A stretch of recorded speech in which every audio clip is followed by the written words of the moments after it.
Привет! Первобытные земы преподносят Хань-Ли сюрприз совершенно иного рода, не клыки и когти, а мрачную правду о самой природе власти во Вселенной. Во-первых, загадка, которая не складывается. Уйдя в изоляцию, Хань-Ли пытается объединить три древних искусства управления временем.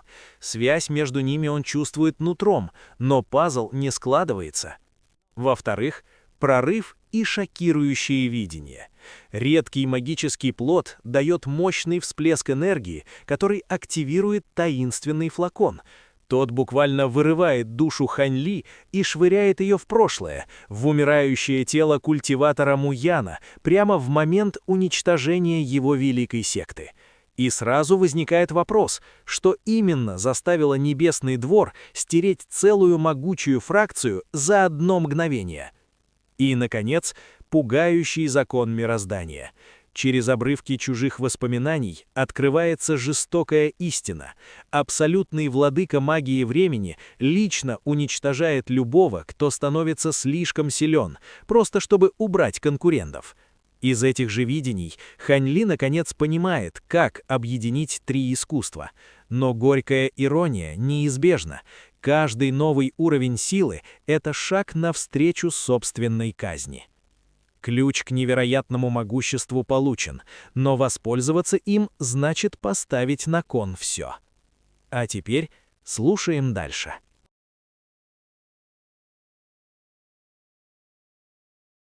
Глава 551. Знакомая аура. Может быть, он погиб от внезапной атаки? Хань-Ли размышлял об этом из-за раны на нижней части живота Муяня.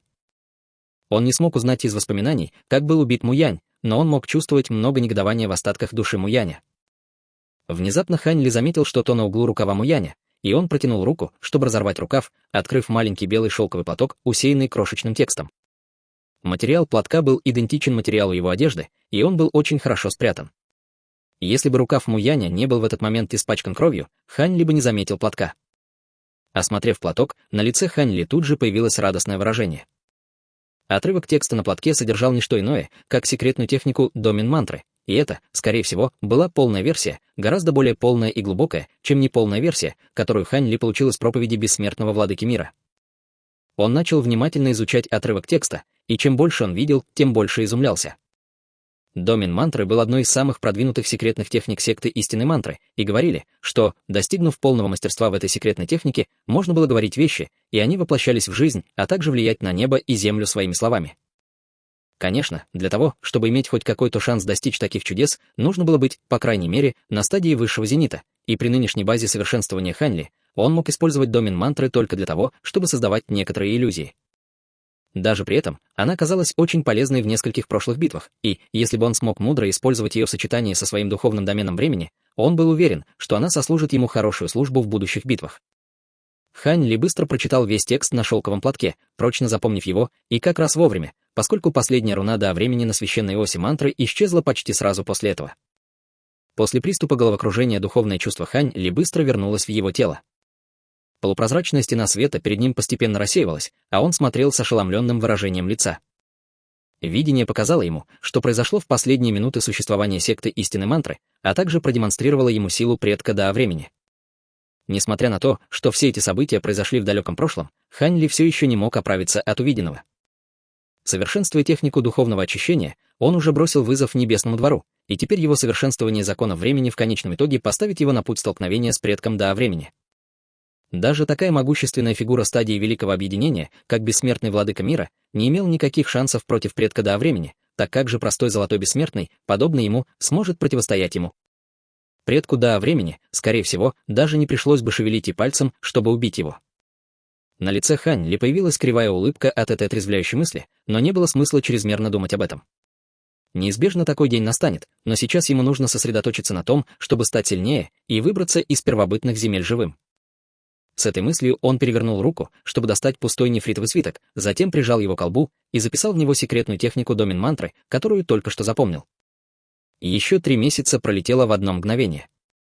За это время Ноу Цинлинь несколько раз навещал Хань-Ли, чтобы извиниться, утверждая, что всю расу зверей охватил какой-то серьезный кризис, и что многие важные племена все еще не прибыли, поэтому доставка карт, которые ему обещали, будет отложена. Хань Ли все это время размышлял над идеями совершенствования Муяня, и, хотя он все еще не смог определить связь между писанием Моси-мантры, священным писанием иллюзорной зари и искусством водного предсказания времени, он лучше понял законы времени.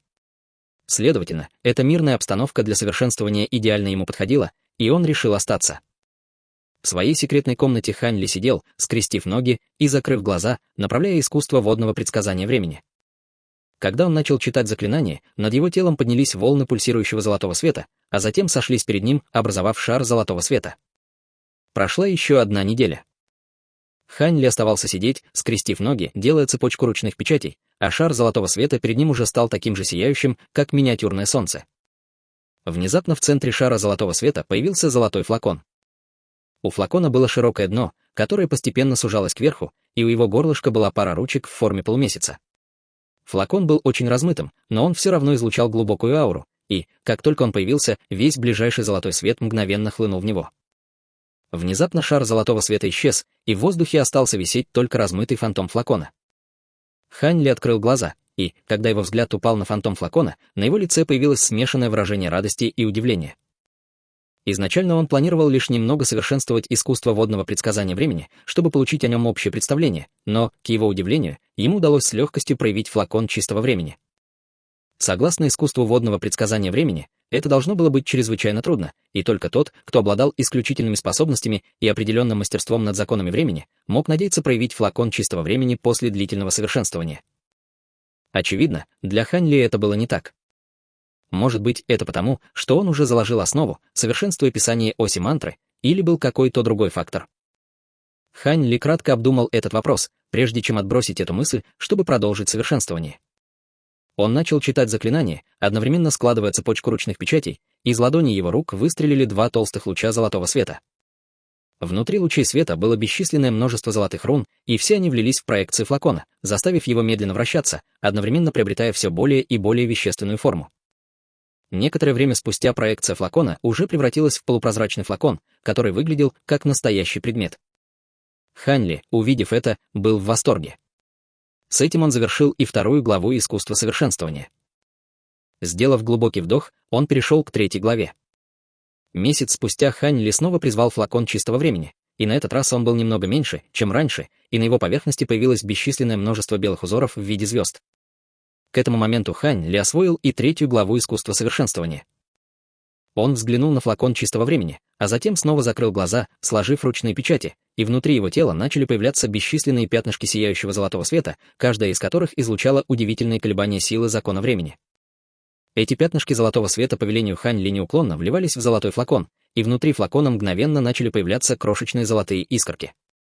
Почти год пролетел как одно мгновение, и к этому моменту флакон чистого времени уже был наполнен золотыми искорками, напоминая полупрозрачную бутылку, наполненную золотыми светлячками.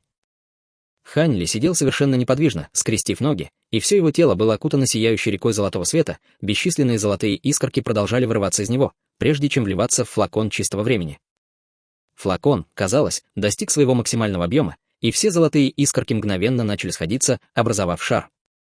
Затем этот шар золотого света во вспышке исчез во флаконе, проявив руну Да времени. В этот момент на флаконе уже было 5 других рун Да времени. С добавлением этой последней руны Да времени, флакон чистого времени начал слышно гудеть, и Хань Ли внезапно прекратил то, что делал, после чего весь текущий вокруг него золотой свет быстро исчез. Сразу же после этого он потер руки, и флакон чистого времени тоже исчез. 4 глава была гораздо труднее для совершенствования, чем 3, требуя проявления 6 рун Да времени, но, как и раньше, это не представляло для Хань Ли особой проблемы. Он поднялся на ноги и выдохнул, взмахнув рукавом, чтобы снять ограничения вокруг своей пещеры, а затем подошел к одному из окон во внешней комнате. В этот момент была уже поздняя ночь, и на ясном небе было бесчисленное множество ярких звезд. Хань Ли взглянул вверх, затем сделал ручную печать, и на подоконнике перед ним, во вспышке золотого света, появился его флакон чистого времени. 6 рун Да времени на флаконе мгновенно начали мерцать, и внутри лунного света, льющегося через окно, начали появляться крошечные белые искорки, прежде чем их затянуло в отверстие флакона. Хань Ли, увидев это, удовлетворенно кивнул. Однако, скорость поглощения лунного света была очень низкой, и при такой скорости потребовалось бы очень много времени, чтобы проявить каплю водной сущности времени. Как раз в этот момент снаружи раздался звук шагов, и Цзинь Тун вошла в пещеру, сидя верхом на спине Сиабая. Ее брови были плотно нахмурены, указывая на то, что ее что-то беспокоит, а Сябай чувствовал, что она в плохом настроении, поэтому очень осторожно шел, чтобы не толкнуть ее. «Что случилось, Цзинь-Тун?» — спросил Ханли, убирая свой флакон чистого времени. Цзинь-Тун открыла рот, чтобы что-то сказать, но, похоже, колебалась. «Все в порядке, если тебя что-то беспокоит, то скажи мне». «Я позабочусь о тебе», — с улыбкой заверил Ханли.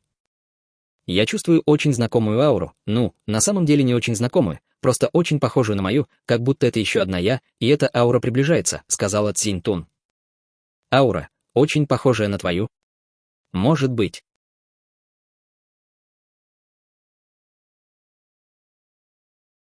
Глава 552. Объединение против общего врага.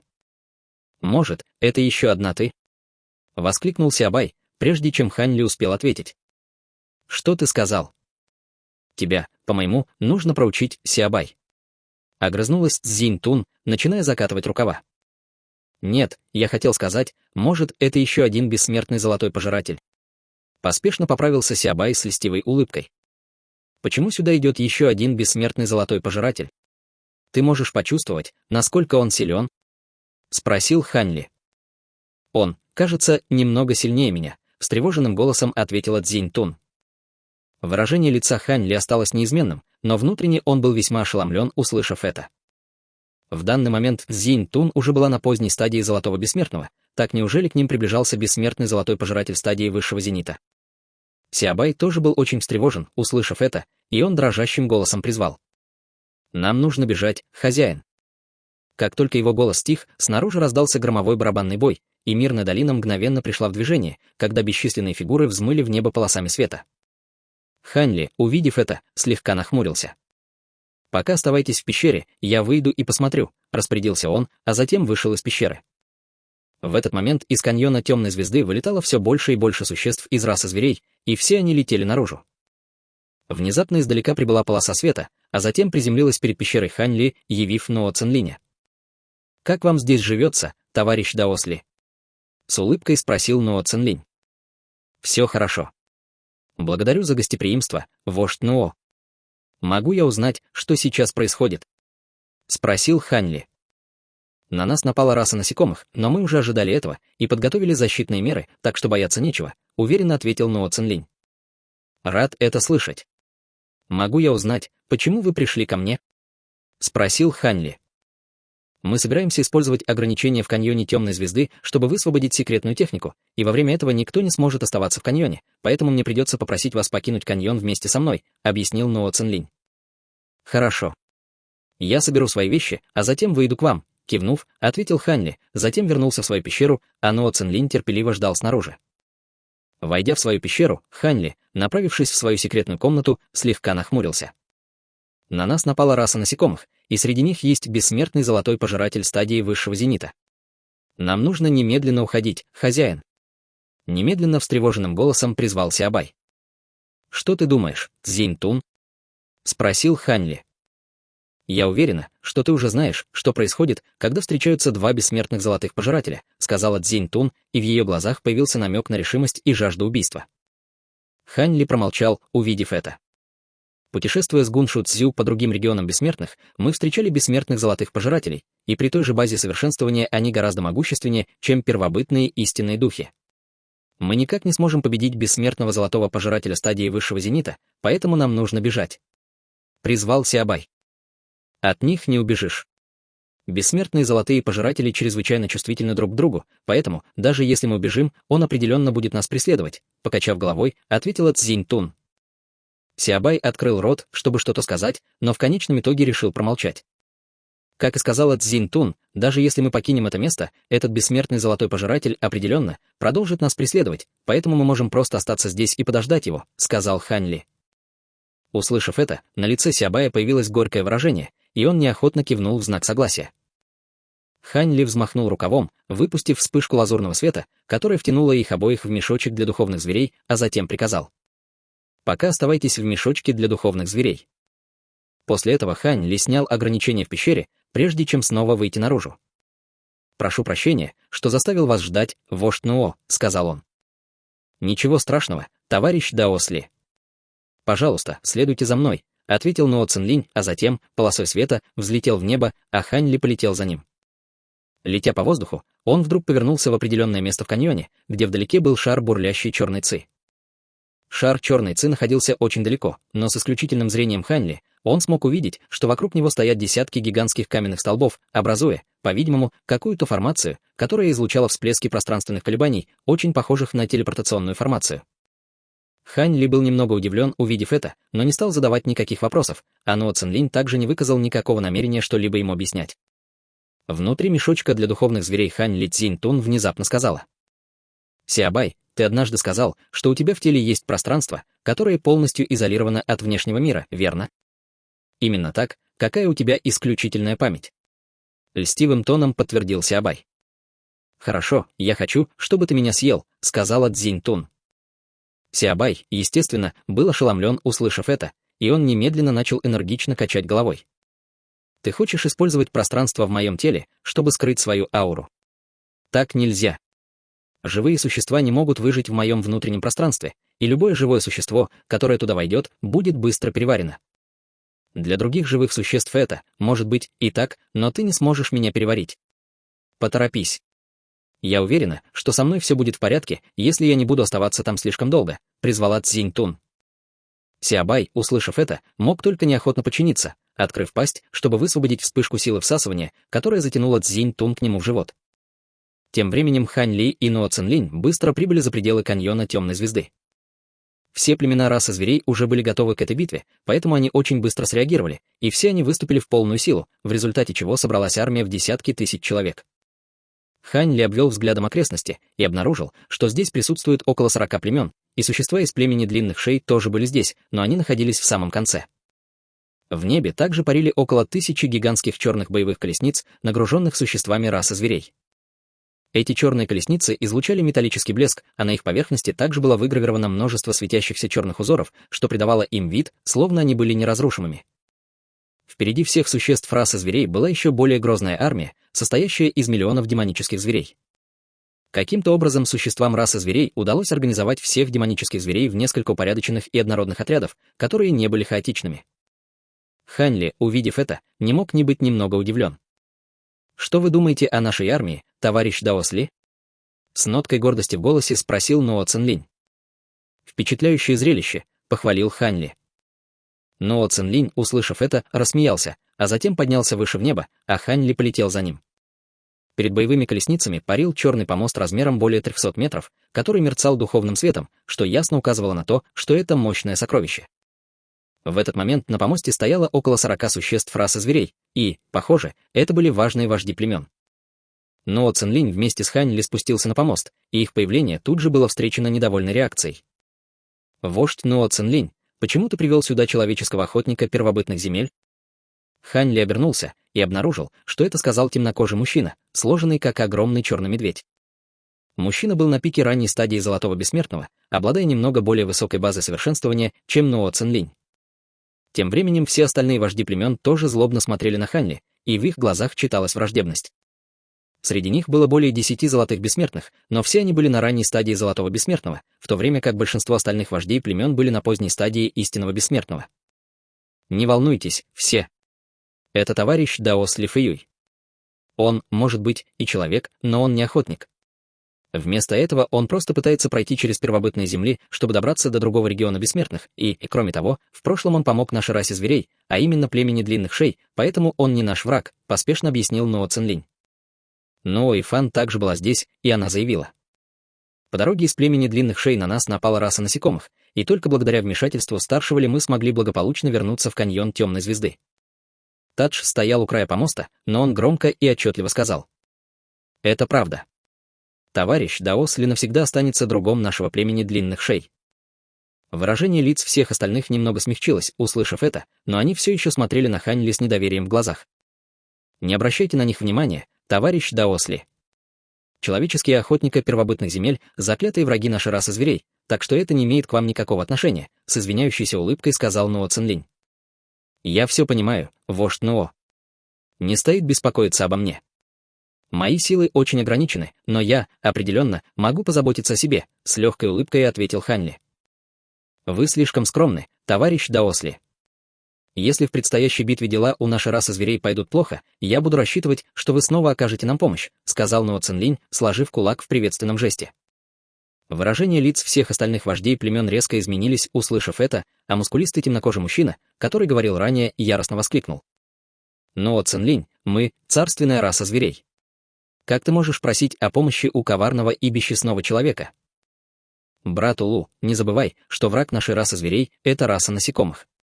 Чтобы победить их, мы должны заручиться поддержкой всех возможных союзников и объединить всех против общего врага. Я уже говорил с нашим королем об этом, и он тоже одобряет мое решение», сказал Ноа Цинлинь. Темперамент темнокожего мужчины тут же утих, когда он услышал упоминание об их короле, а остальные вожди племен тоже замолчали.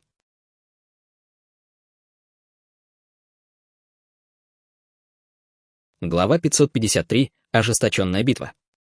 Вы слишком добры, вождь Ноо. Я всего лишь простой путник в первобытных землях и случайно попал на вашу территорию, чтобы попросить карту. Я, определенно, не посмел бы вмешиваться в битву между вашими двумя расами, покачав головой, ответил Хань Ли. Прошу прощения за карту. Это та карта, которую мне удалось составить. Как только прибудут последние несколько племен, я отдам вам полную, сказал Ноа Цинлинь, доставая белый костяной осколок, прежде чем передать его Хань Ли, который принял костяной осколок, а затем на мгновение осмотрел его содержимое своим духовным чувством, прежде чем кивнуть. Костяной осколок был похож на нефритовый свиток, и он содержал подробную карту первобытных земель. На ней не хватало многих областей, но она, безусловно, была гораздо лучше, чем ничего. Кроме того, я хочу предложить вам кое-что от нашей расы зверей в обмен на ваши услуги. Как только мы отобьем расу насекомых, мы, безусловно, выдадим вам дополнительную награду, продолжил Ноа Цинлинь, вытаскивая костяное кольцо, прежде чем также передать его Хань Ли. Хань Ли принял кольцо, затем влил в него свое духовное чувство и обнаружил, что в нем находится около 5000 камней бессмертного происхождения. Хань Ли на мгновение взвесил костяное кольцо на ладони, а затем сказал: «Видя, что вы так искренни, я могу предложить свои услуги. Однако, позвольте мне прояснить заранее, я не буду идти на неоправданный риск. Если враг слишком силен, то я буду ставить на первое место свою собственную безопасность». В этот момент 5000 камней бессмертного происхождения уже не были для него значительной суммой, но для племени Безмятежной Зари это, скорее всего, были довольно большие расходы. Самое главное, что у Хань Ли были свои намерения, и он лишь притворялся, что его подкупили этой наградой, чтобы продвигать свои собственные интересы. Остальные вожди племен пришли в ярость, услышав это. Зачем звать его, вождь Ноо? Он же трус. Точно. Если ты так боишься за свою безопасность, то нечего тебе делать в первобытных землях. Слушайте все, мы сейчас стоим перед лицом грозного врага, поэтому давайте смотреть на вещи шире. Товарищ Даосли, поступайте, как считаете нужным, с улыбкой сказал Ноа Цинлинь, разряжая обстановку. Хань Ли кивнул Ноа Цинлиню, а затем отошел в сторону. Ноа Цинлинь попросил Ноа Фан составить компанию Хань Ли, а затем начал обсуждать стратегию с остальными вождями племен. Теперь, когда у Хань Ли появилась возможность получше рассмотреть армию расы зверей, он был немного ошеломлен увиденным. В расе зверей было много племен, но 3 племени явно выделялись по численности. Одно из них было племенем невероятно мускулистых, похожих на медведей, существ с густым черным мехом по всему телу, очень похожих на Улу. Вторым племенем было племя Безмятежной Зари, и в этот момент почти все они сидели верхом на крылатых гигантских ящероподобных зверях с большими синими луками, висящими у них на спинах. Последнее племя существ было чрезвычайно похоже на людей внешне, за исключением того, что их кожа была зеленого цвета, и у каждого из них был один зеленый рог на голове. Воины из этих 3 племен составляли почти 70% всей армии расы зверей.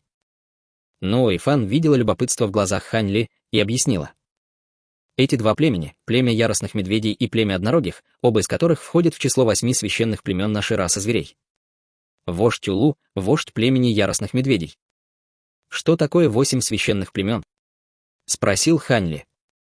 У нашей расы зверей много племен, и 8 самых могущественных из них называются 8 священными племенами. Наше племя Безмятежной Зари также является одним из этих 8 племен. Жаль, что здесь собрались только 3.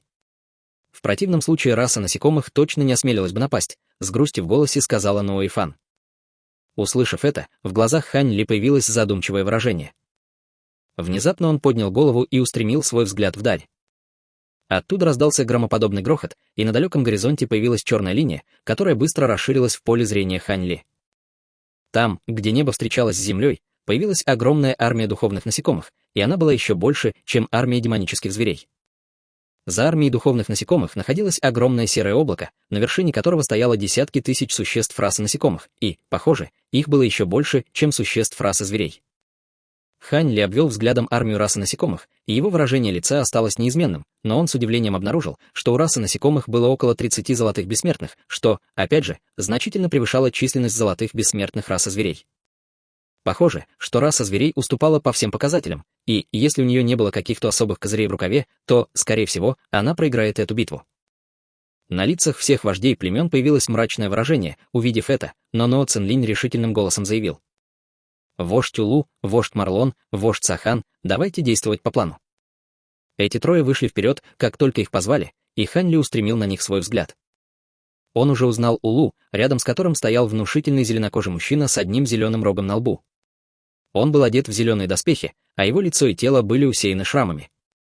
Но Ойфан сообщил ему, что этого человека зовут Марлон, он был вождем племени однорогих.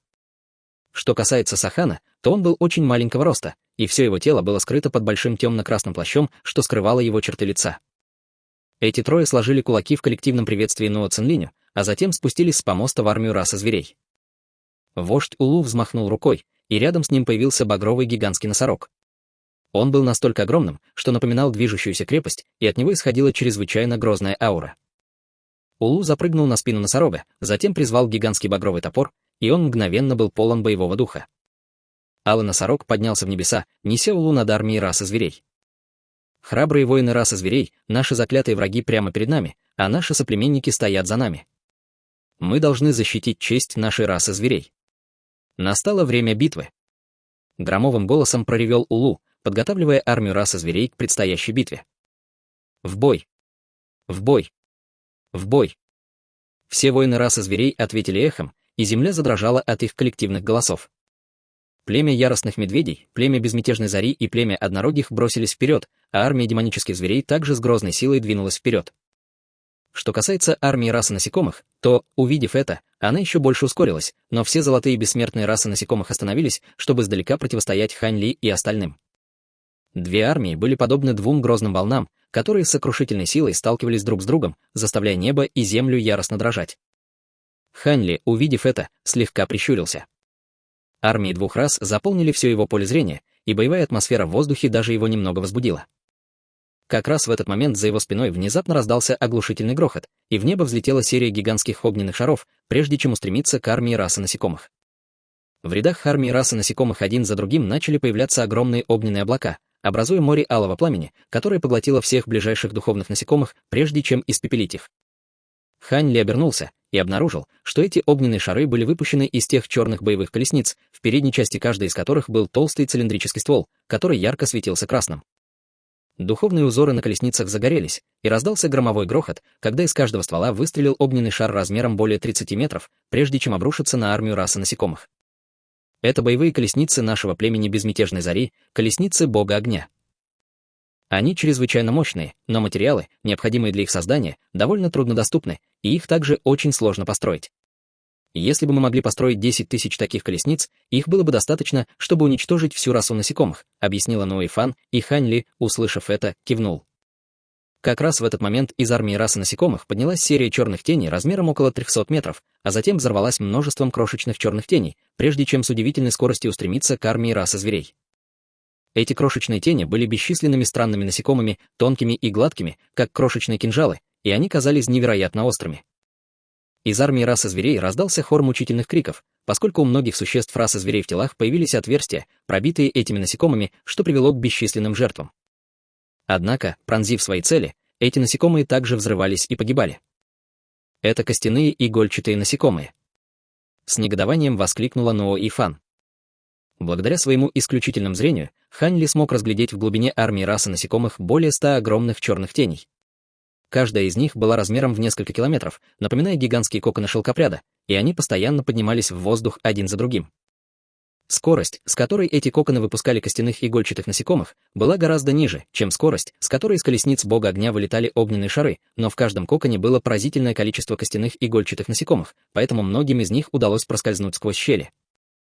Одно только это первое столкновение привело к огромному количеству жертв, но ни один воин не отступил. Две армии быстро приближались друг к другу, и, на определенном расстоянии, воины племени Безмятежной Зари внезапно остановились, прежде чем подняться выше в небо, одновременно поднимая луки и натягивая тетивы. Это явно были необычные стрелы, о чем свидетельствовали синие узоры, выгравированные на них, и они, словно дождь, обрушились на армию расы насекомых. Большие группы воинов расы насекомых и духовных насекомых были мгновенно сбиты, прежде чем упасть с неба, и эти стрелы были настолько мощными, что некоторые из них даже смогли пронзить несколько существ расы насекомых подряд. Мало того, пронзив свои цели, стрелы взрывались вспышками синего света, разбрасывая во все стороны шары синего огня. Все существа расы насекомых, соприкоснувшиеся с синим пламенем, быстро превращались в горящие скелеты среди леденящих душу криков. Воины племени Безмятежной Зари продолжали безжалостно обрушивать на врага дождь и стрел, нанося серьезный урон армии расы насекомых. Как раз в этот момент раздался пронзительный визг, и из армии расы насекомых поднялся рой золотых существ. У всех этих золотых существ расы насекомых были крылья на спинах и похожие на косы руки, которые казались невероятно острыми, что придавало им вид гуманоидных богомолов. Их крылья быстро хлопали, и они могли двигаться с невероятной скоростью, полосами золотого света бросаясь на воинов племени Безмятежной Зари.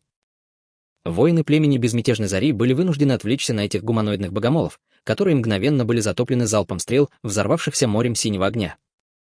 Однако, в следующее мгновение все гуманоидные богомолы, которые пережили эту атаку, вылетели из моря огня, и, хотя почти все они получили ранения, большинство из них выжили, продолжив атаку, и в мгновение ока достигли воинов племени Безмятежной Зари.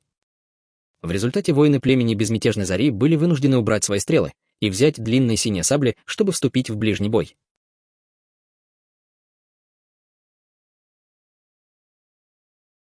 Глава 554. Битва только начинается. «Это плохие новости», — пробормотала Нуэйфан, ее брови слегка нахмурились. «Что случилось?» — спросил Ханли. «Это воины племени Золотых Богомолов, крупного племени расы насекомых, подобного 8 священным племенам нашей расы зверей. Они должны быть довольно далеко отсюда, рядом с племенем Божественных Слонов и племенем Соколиных Крыльев. Точно так же гнезда костяных игольчатых насекомых тоже находятся очень далеко отсюда. Вдобавок ко всему, эта атака гораздо масштабнее предыдущих», — объяснила Нуэйфан. «Ты хочешь сказать, что это довольно необычное проявление агрессии со стороны расы насекомых?» — спросил Ханли. «Именно так. Хотя наша раса зверей и раса насекомых всегда были заклятыми врагами, большинство конфликтов, которые происходят между нами, распределены по всей Земле, и раньше никогда не было нападения такого масштаба в одном месте», — ответила Нуэйфан, и на ее лице появилось встревоженное выражение. «Это действительно довольно необычно. Хорошо, что вы как следует подготовились. Иначе это место, скорее всего, уже было бы захвачено», — ответил Ханли. Как раз в этот момент две армии внизу тоже столкнулись. Существа из племени яростных медведей бросились вперед, и на их мускулистых телах появилась серия багровых узоров, из-за чего они еще больше увеличились в размерах.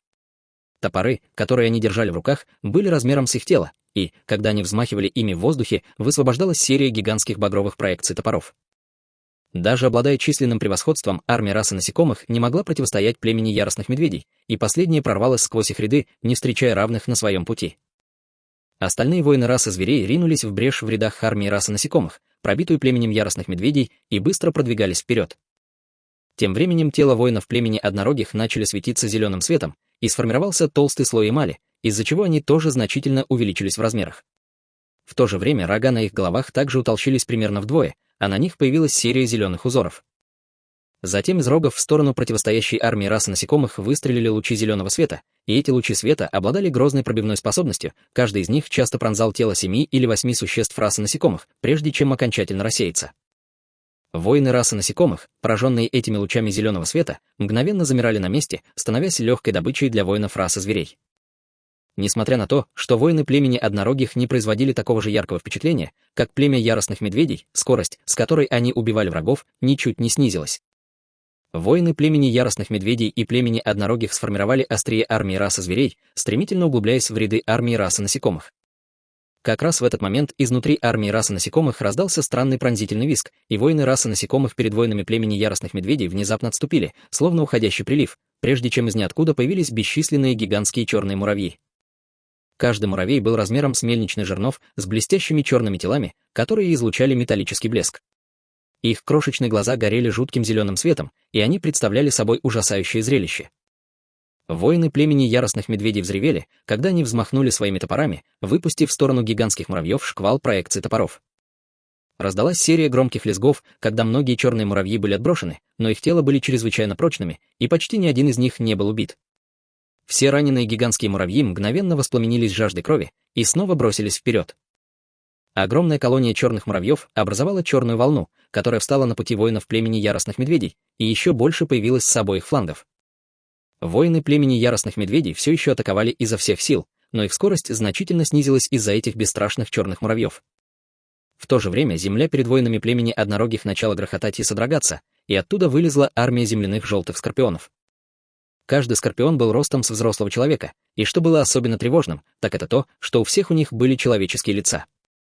Пробивная способность лучей зеленого света, выпускаемых воинами племени однорогих, значительно снизилась, когда они ударяли по этим человека-скорпионам, и каждый луч света мог пробить только одного скорпиона, прежде чем рассеяться.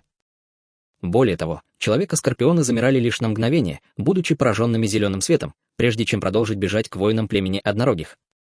В результате продвижение воинов племени однорогих также значительно замедлилось. Высоко в небе воины племени Безмятежной Зари были заняты воинами племени Золотых Богомолов, поэтому они не могли помочь своим товарищам. Изначально армия расы зверей захватила всю инициативу, но внезапно они оказались в очень патовой ситуации, когда ни продвижение вперед, ни отступление не казались хорошими вариантами. Численное превосходство армии расы насекомых постепенно начало проявляться, и чаша весов быстро склонялась в их сторону, к большому беспокойству вождей племен расы зверей, наблюдавших за разворачивающейся битвой с черного помоста в небе. «Сообщите вождю Сахану, что пора наносить удар», — мрачным голосом распорядился Ноа Цинлинь. Одно из существ племени Безмятежной Зари рядом с ним немедленно исчезло с места, чтобы выполнить указание. Вскоре после этого из первых рядов армии расы зверей вылетела фигура в красной мантии, а затем подняла обе руки, выпустив 3 шара серого света, которые во вспышке появились над армией расы зверей. Сразу же после этого фигура в красной мантии начала читать заклинание, и шары серого света яростно взорвались, заставив все поле битвы сильно задрожать. С неба внезапно обрушились 3 огромные фигуры, приземлившись в центре армии расы насекомых. Под огромным весом этих грозных фигур бесчисленные гигантские черные муравьи и человека-скорпионы были раздавлены, превратившись в фарш, и это были 3 серокожих гиганта ростом более 3 километров. Их верхняя часть тела была полностью обнажена, в то время как нижняя часть тела была покрыта набедренными повязками, сделанными из бесчисленных кусков звериных шкур, сшитых вместе. Более того, каждый из них держал в руках огромную дубину, которую они размахивали в сторону армии расы насекомых. Эти серокожие гиганты были отвратительны на вид, с огромными лицами, на которых был только один огромный вертикальный глаз, а также совершенно плоский и гладкий нос, состоящий только из 2 ноздрей. Огромные булавы, которые они держали в руках, напоминали гигантские пестики, которые размалывали все на своем пути, и бесчисленные гигантские черные муравьи были раздавлены, после чего из их тел вырвалось огромное количество флуоресцентно-зеленой жидкости. Зеленая жидкость растекалась по земле, разъедая все на своем пути, из-за чего в воздух поднимались клубы белого дыма. После непродолжительной паники черные муравьи перегруппировались, прежде чем снова броситься вперед, быстро окружив 3 огромных гигантов. Затем муравьи начали карабкаться по телам серокожих гигантов, своими острыми жвалами яростно разрывая кожу гигантов, а изо рта хлынуло еще больше флуоресцентно-зеленой жидкости, которая, в сочетании с режущим действием их жвал, разъедала тело гигантов. Серокожие гиганты яростно брыкались, пытаясь сбить черных муравьев руками, но эти твари были невероятно упрямы и изо всех сил цеплялись за них. Как раз в этот момент раздался звук громкого рога. Из армии расы зверей появился отряд воинов с человеческой верхней частью тела и нижней частью тела зебры. Каждый из них держал в руках большой лук, сделанный из лозы, и они вытаскивали зеленые стрелы длиной около 15 сантиметров, прежде чем вложить их в луки. Их движения были невероятно синхронны, и все они одновременно подняли луки к небу. Когда они натянули тетивы, со всех сторон начал сходиться лазурный свет, образуя над кончиком каждой стрелы лазурный вихрь. Затем стрелы были выпущены, взлетев в небо, прежде чем, подобно лазурному залпу, обрушиться на армию расы насекомых. Серокожие гиганты были невероятно прочными, и, даже после того, как черные муравьи долго терзали их, на их коже появились лишь красные пятна. Когда на них обрушился залп лазурных стрел, они остались совершенно невредимы, но черные муравьи были не так прочны и взрывались один за другим. С другой стороны, появилось более 1000 демонических зверей расы зверей, каждый из которых был более 300 метров в высоту, и одет в толстый желтый экзоскелет. У каждого из них была пара толстых конических рогов по обе стороны от головы, и они с грозной силой бросились головой вперед в армию расы насекомых. Раса насекомых явно уступала по силе и физическим характеристикам, и, поскольку большая часть армии Человека-скорпионов, находившихся в первых рядах, была раздавлена и превращена в фарш, их строй отступил на несколько десятков километров. Однако, вскоре после этого воины племени Золотых Пауков и племени Серых Жаб бросились вперед, чтобы заполнить брешь, снова столкнувшись с армией расы зверей. Похоже, сейчас у вашей расы зверей есть преимущество, но в конечном итоге их силы иссякнут, а армия расы насекомых намного превосходит вас численностью. В таком темпе вы потерпите поражение, заметил Хань Ли. Пока рано говорить об этом, старший Ли. Битва только начинается, уверенно ответила Ноа Ифан. Как только ее голос стих, раздался глухой барабанный бой, после чего по всему полю битвы разнесся какой-то странный напев. Язык, используемый для заклинания, был не языком расы зверей и не языком, распространенным в регионах бессмертных. Однако, он все еще казался Хань Ли немного знакомым. Послушав его некоторое время, он внезапно понял, что это за язык. Кажется, это язык какого-то истинного духа. Хань Ли обвел взглядом поле битвы и обнаружил, что в армиях племени Яростных Медведей, племени Однорогих и племени Безмятежной Зари были разбросаны какие-то особые существа в серых мантиях. Все они были разного роста, но одеты одинаково, и каждый из них держал в руках черный деревянный посох. В этот момент вокруг них танцевало множество воинов расы зверей, и именно они пели заклинания. Эти фигуры в серых мантиях составляли лишь незначительную часть армии расы зверей, но их голоса обладали особой проникающей силой, которая позволяла им быть услышанными по всему полю битвы, и начала формироваться своеобразная атмосфера.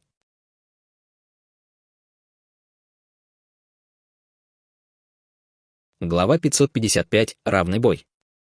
Услышав заклинание, произнесенное этими фигурами в серых мантиях, все воины расы зверей на поле битвы тут же пришли в крайнее возбуждение, а некоторые из них даже начали петь боевые песни своих племен прямо посреди битвы. По сравнению с этим странным заклинанием, боевые песни расы зверей были более захватывающими и впечатляющими, но именно заклинание больше всего привлекало внимание Хань Ли, и оно заставляло всю кровь в его теле невольно бурлить. Хань Ли потратил немного времени, чтобы взять себя в руки и отбросить эти странные эмоции, и, снова обратив свой взгляд на поле битвы, он обнаружил, что над воинами племени Яростных Медведей поднимается слой темно-красного тумана. На спинах всех воинов племени Яростных Медведей появился багровый свет, и в багровом свете возникли проекции свирепых звериных голов, которые угрожающе оскалили клыки, прежде чем в мгновение эка исчезнуть в их телах. Сразу же после этого Хань Ли увидел, как все глаза воинов племени Яростных Медведей стали ярко-красными, а их тела увеличились в размерах в несколько раз. В частности, острые клыки в их пастях начали выступать наружу, из-за чего слюна текла у них изо рта. Убить! Убить! Убить! Из их пасти вырвалась серия громовых ревов, сотрясших все поле битвы. В тот момент ауры всех воинов племени Яростных Медведей наполнились жестокостью и кровожадностью, и они, подобно стае диких животных, в неистовстве бросились на армию расы насекомых. С другой стороны, на телах воинов племени Однорогих тоже появились проекции звериных голов, но эти проекции светились зеленым светом, и у каждой из них был один рог на голове. После того, как эти проекции исчезли в их телах, воины племени Однорогих не стали выше и не наполнились кровожадностью, как воины племени Яростных Медведей. Вместо этого из их локтей и лопаток выступили кости, похожие на острые лезвия. В то же время из их спин вышло 8 длинных и тонких костей, похожих на паучьи лапы, и каждая из них напоминала стальное копье, которое было очищено сотни раз. Кроме того, все остальные воины расы зверей также были усилены различными способами. «Это техника кровожадности вашей расы зверей?» — спросил Хань Ли. Но Ифан, услышав это, слегка замешкалась, а затем покачала головой, объясняя. Техника кровожадности. Подходящее название, но мы называем это не так. Вместо этого это наша тотемная жертвенная техника. Великие старейшины всех племен жертвуют свою собственную кровяную эссенцию, чтобы использовать часть силы истинных духов, которым поклоняются все племена. Только тогда Хань Ли понял, что фигуры в серых мантиях среди племен были великими старейшинами своих племен, а проекции, появившиеся на телах воинов расы зверей, были тотемными символами истинных духов, которым они поклонялись. Если племена могут призывать истинных духов, которым они поклоняются, то почему бы им просто не призвать истинных духов на поле битвы? С озадаченным выражением лица спросил Хань Ли. Наверняка это легко положило бы конец этой битве. Помимо 8 священных племен нашей расы зверей, каждое племя поклоняется своему собственному истинному духу, но это не настоящие контрактные отношения. Следовательно, почитаемые истинные духи предоставляют только некоторую защиту территориям племен. Что касается того, готовы ли они одолжить свою силу этим племенам, то это зависит от того, насколько тесны узы между племенем и истинным духом. Сказав это, наша раса зверей всегда очень почитала своих истинных духов, поэтому они готовы помочь нам в большинстве случаев. Даже при этом очень редко можно увидеть, как какой-либо истинный дух лично спускается на поле битвы, объяснила Ноэ Фан. Разве это не тот серьезный кризис, который требует их присутствия? Спросил Хань Ли. На истинных духов, призванных с помощью жертвенных техник, наложено много ограничений. В частности, если истинный дух призван за пределами своей территории, даже усиление, которое они смогут предоставить своим последователям, будет снижено, и они, определенно, не смогут спуститься. Здесь, в каньоне Темной Звезды, многие племена уже далеко от своих поселений, поэтому призвать каких-либо истинных духов еще труднее, объяснила Ноэ Фан. Хань Ли задумчиво кивнул, услышав это, и ему показалось, что отношения между расой зверей и этими истинными духами довольно похожи на отношения между людьми и земными бессмертными в море Черного Ветра. Конечно, в случае последних связь была не такой тесной, как у первых. Как раз в этот момент один из 3 серокожих гигантов, который прорывался сквозь ряды армии расы насекомых, внезапно упал вперед, как рушащаяся гора. Зрачки Хань Ли мгновенно слегка сузились, увидев это. Как оказалось, земля под ногами серокожего гиганта внезапно провалилась, и из земли выскочил песчаный зверь, который был еще массивнее гиганта, прежде чем, раскрыв свою пасть, усеянную кругами острых зубов, укусил серокожего гиганта. Хань Ли немедленно смог опознать песчаного зверя, как того самого, который напал на корабль из первобытного города, того, что был бесконечно близок к стадии высшего зенита. Когда серокожий гигант упал вперед, его голова, словно, оказалась прямо во рту огромного песчаного зверя, и раздался громкий треск, когда голова гиганта была мгновенно откушена, а кровь брызнула во все стороны. Из обезглавленного тела гиганта хлынула кровь, оно начало заваливаться на бок, но даже умирая, он все еще изо всех сил размахивал своей дубиной в сторону песчаного зверя. Раздался оглушительный грохот, и песчаный зверь, под действием этого всемогущего удара, вернулся под землю. Тем временем обезглавленный гигант рухнул на землю, раздавив тысячи гигантских черных муравьев, которые не успели уйти с дороги. Затем раздался шелест, когда земля забурлила, и из-под земли поднялось бесчисленное множество более мелких песчаных зверей, которые затопили обезглавленное тело серокожего гиганта. Несколько секунд спустя все песчаные звери снова исчезли под землей, и от серокожего гиганта осталась только огромная лужа крови. 2 других серокожих гиганта видели, как погиб 3-й гигант, и они своими дубинами разбили приближающуюся волну человека-скорпионов, а затем развернулись и начали отступать к армии расы зверей. Однако, как раз в этот момент в глубине армии расы насекомых внезапно появилась невысокая зеленая человекоподобная фигура, ростом не более 2 метров. Хань Ли мог видеть, что ее тело было довольно похожим на человеческое, но ее лицо было очень странным и угловатым, а глаза были совершенно черными, без белых участков внутри. Более того, у нее на голове была пара тонких и длинных усиков, что придавало ей вид гигантского гуманоидного кузнечика. Из ее пасти раздался странный зов, и тут же из-за армии расы насекомых раздался звук хлопающих крыльев насекомых. Сразу же после этого с земли поднялось темно-зеленое облако, которое начало надвигаться на армию расы зверей. Это зеленая саранча. Откуда их так много? Удивленно воскликнула Ноэ Фан, увидев это. В чем проблема? Спросил Хань Ли, взглянув на темно-зеленое облако. Племя зеленой саранчи пожирает все на своем пути, и любое место, через которое они проходят, часто остается совершенно безжизненным. Следовательно, даже в расе насекомых их все сторонятся и осуждают. Они круглый год живут в болотах, и их не должно быть много, но, похоже, их численность в последнее время резко возросла, с нахмуренными бровями ответила Ноэ Фан. В этот момент темно-зеленое облако уже догнало 2 оставшихся серокожих гигантов. Гиганты явно тоже знали, насколько ужасны эти существа, и вместо того, чтобы вступать в бой с зеленой саранчой, они еще быстрее бросились в бегство. Несмотря на огромное количество зеленой саранчи, они не смогли остановить серокожих гигантов. Вместо этого они окружали гигантов, те прорывались сквозь них, и цикл повторялся. Однако Хань Ли мог сказать, что каждый раз, когда гиганты прорывались сквозь окружение, их скорость снижалась, и, по его оценкам, они смогут вырваться еще 7 или 8 раз, прежде чем будут полностью окружены. По мере того, как серокожие гиганты приближались, прибыло и подкрепление из армии расы зверей. В небо поднялась серия гигантских крылатых ящериц, которые ненадолго покружили в воздухе, прежде чем раскрыть пасти и выпустить клубы обжигающего черного дыма, который мгновенно затопил большую часть зеленой саранчи. Темно-зеленое облако тут же загорелось, после чего с неба начали падать существа зеленой саранчи. Остальные существа зеленой саранчи тут же спикировали вниз, чтобы напасть на армию расы зверей, и эти обычные воины расы зверей явно не обладали такой же мощной физической конституцией, как серокожие гиганты. После зеленой саранчи остались бесчисленные белые скелеты, некоторые из которых все еще находились в том положении, в котором они были прямо перед смертью. Наконец, двум серокожим гигантам удалось сбежать от зеленой саранчи, но их тела были усеяны бесчисленными крошечными укусами, представляя собой ужасающее зрелище.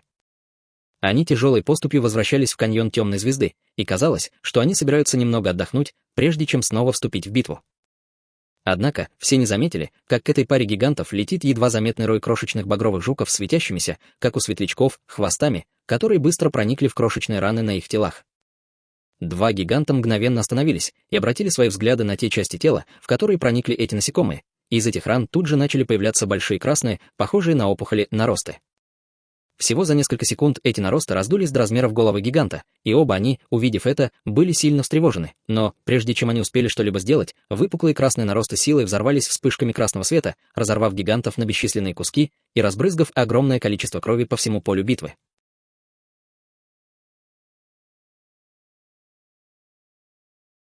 Друзья, эти главы, когда достигаешь вершины магического искусства и в тот же миг вынужден прятаться в желудке собственного питомца. Хань Ли в тишине убежища осваивает домен мантры и формирует флакон чистого времени с 6 рунами, вершину искусства управления временем.